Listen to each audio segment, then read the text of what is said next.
Hola, hola, bendiciones en este lunes ya 8 de agosto del año 2022, el lunes ya de la semana decimonovena del tiempo ordinario. Y bueno, una fiesta muy importante, pues como lo es la de Santo Domingo de Guzmán, fundador de la orden de los predicadores, o también conocidos como los dominicos. Qué importante es escuchar o leer el texto de hoy y reflexionar sobre algunos puntos en este capítulo 17 de Mateo, versículos del 22 al 27.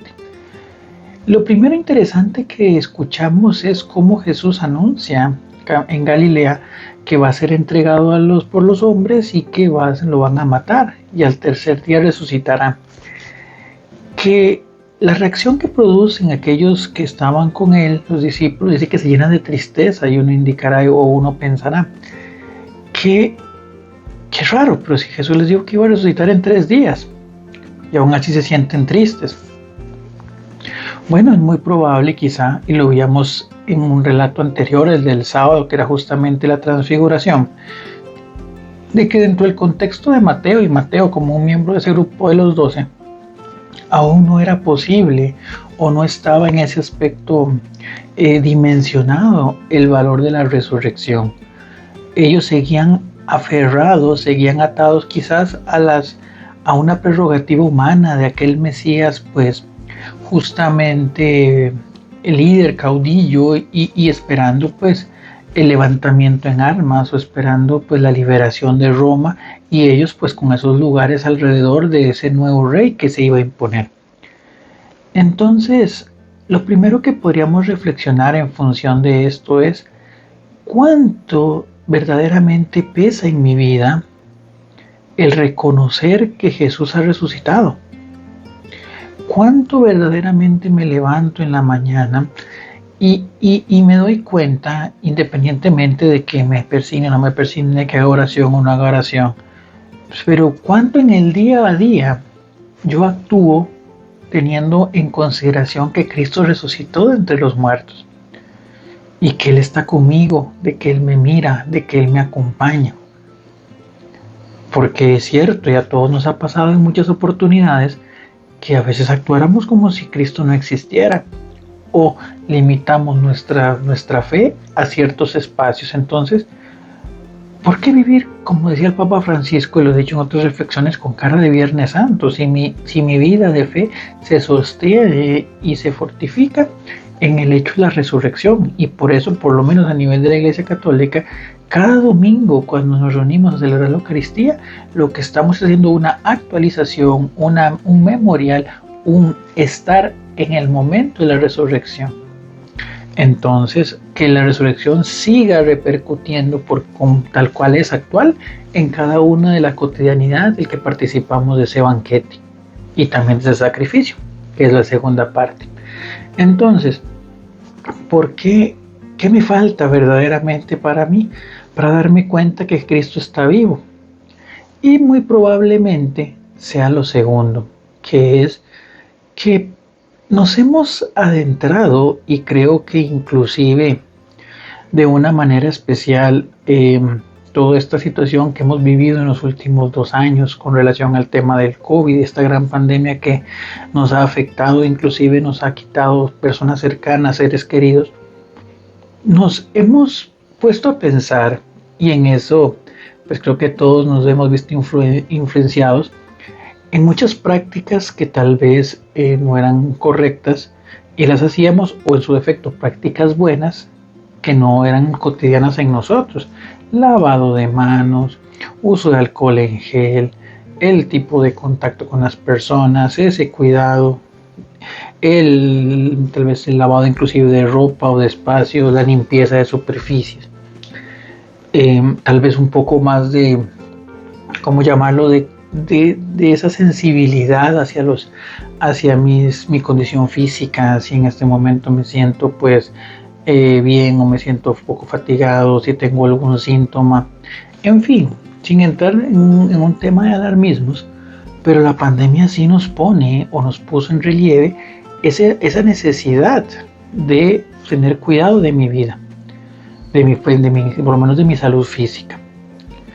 porque estaba esa enfermedad ahí que pues nos robaba, que quitó vidas y quitó muchísimas vidas. Entonces, ¿a qué viene todo este preámbulo o a qué me refiero? Pues que es necesario entender que la vida del ser humano, que la experiencia cotidiana de nosotros está marcada por una enfermedad y por una pandemia que no hemos sido capaces de vencer por nuestros propios medios, que es justamente la del pecado. Hoy es importante que nos demos cuenta que seguimos librando una batalla no solamente física o no terrenal, sino espiritual, que el maligno va a querer quitarnos aquella gracia que hemos recibido del Señor, aquella redención, porque, y ahí viene tal vez el simbolismo que yo encuentro, por lo menos de mi perspectiva personal, en este pago del famoso impuesto del templo. Dos elementos a considerar. El primero es que Jesús pagó por Pedro y pagó por él. Aunque verdaderamente si había alguno que no debería de pagar, era justamente el hijo de aquel que era el dueño del templo y que seguía siendo Dios. Cristo no tenía que pagar ningún impuesto al templo, pero aún así lo paga. ¿Por qué? Por amor a aquel que está a su lado, en este caso a Pedro. Entonces, eso Jesús hizo con cada uno de nosotros. Pagó el impuesto que el pecado nos había en ese aspecto marcado y que nos alejaba del templo, a pesar de ser él el único que no debería de pagarlo, porque él fue el único que no tenía pecado. Y aún así él se acerca y se hace uno de nosotros con el fin de nuestra redención. Entonces ahí entramos en esa experiencia de reconocer todo lo bueno que Dios ha sido con nosotros. Y la segunda reflexión en este sentido, bajo esta línea, es la siguiente. Vean cómo Jesús, siendo Dios, siendo el dueño del templo, el hijo del dueño del templo, como él lo expone en el tema de Mateo, él cumple la ley. Él dice para no ser motivo de escándalo. ¿Cuántas veces nosotros, porque creemos o porque pensamos que somos mejores que alguien por un puesto o por una situación, pues queremos pasarnos por encima aquella ley del Señor? O nos da pereza o evadimos opciones de servicio tal vez un poco más sencillas. A veces pecamos de falta de humildad en nuestra vida, y yo del primero. Y entonces ahí tenemos que empezar a identificar y movernos en el parámetro que Cristo nos manda, que es importante que cada uno de nosotros tome su condición dentro de la construcción del reino de Dios. Si yo voy muy adelantado, pues me tocará devolverme un poquito para ayudar a que otras personas pues sigan y mantengan el ritmo. No es una carrera de velocidad, no se trata de llegar de primero, se trata de que lleguemos todos juntos. Y a veces eso se nos puede olvidar y nos afecta a montones. Esa impersonalidad o esa individualidad de creer que no, salvándome yo, que los demás ven a ver qué hacen. Pero eso no nos lo enseña Jesús. Jesús piensa tan primero en nosotros antes que pensar en sí mismo.